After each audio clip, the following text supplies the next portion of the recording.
Om Swastiastu. Aingge halit-alit sarang sami punapi gatra rahina sane mangkin.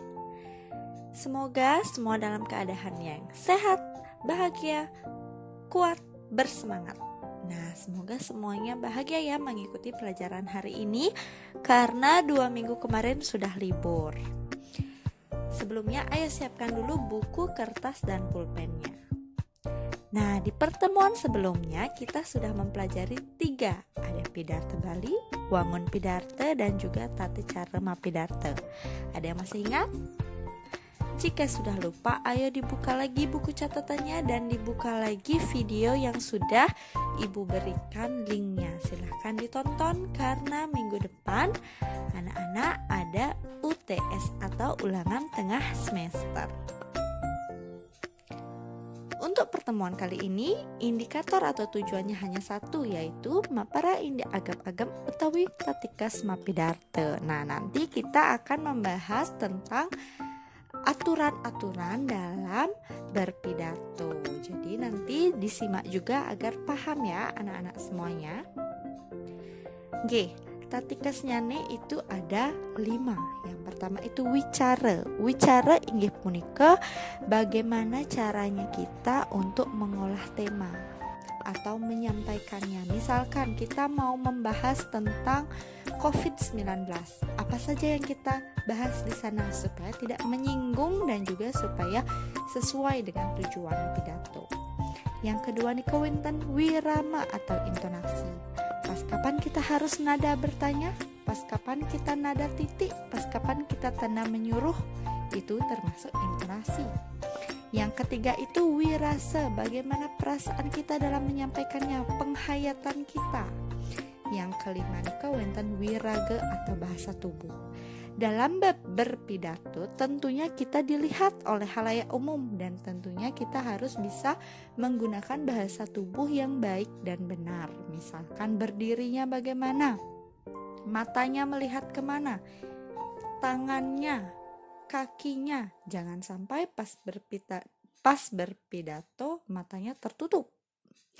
Nggih niki, selain pidarta itu ada banyak jenisnya. Ada yang namanya Dharma Wacana. Nggih, Dharma Wacana nika pidarta saneka dharma daging indi ajahan agama.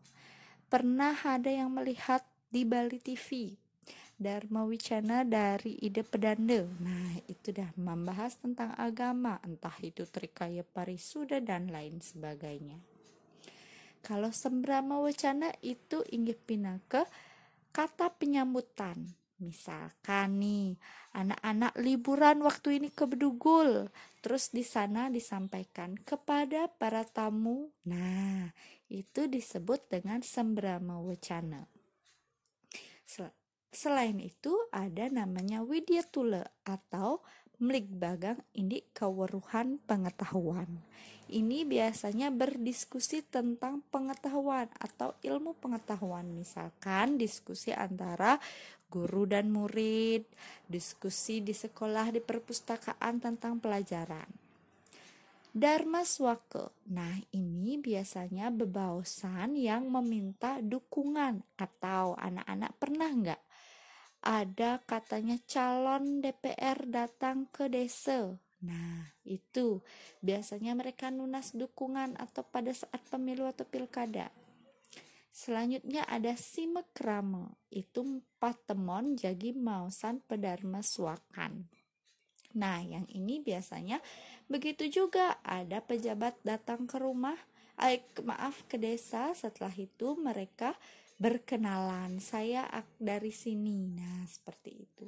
Yang selanjutnya itu ada Dharma Tula, diskusi umum, diskusi tentang apa saja dan bisa di mana saja, entah itu di perpustakaan, entah itu di Balai Banjar dan lain sebagainya, dan bisa mendiskusikan banyak hal, itu termasuk Dharma Tula. Selanjutnya itu ada atur piuning, nguningayang kewentanan yadnya. Misalkan di pesta ulang tahun ada yang ngomong hari ini ulang tahunnya si ini, tanggal sekian. Nah, itu termasuk dengan atur piuning. Sekian nih materi hari ini, apakah sudah jelas? Jika kurang jelas, anak-anak langsung boleh bertanya di kolom komentar. Jangan ragu-ragu untuk bertanya karena malu bertanya sesat di jalan. Om, santih, santih, santih, Om.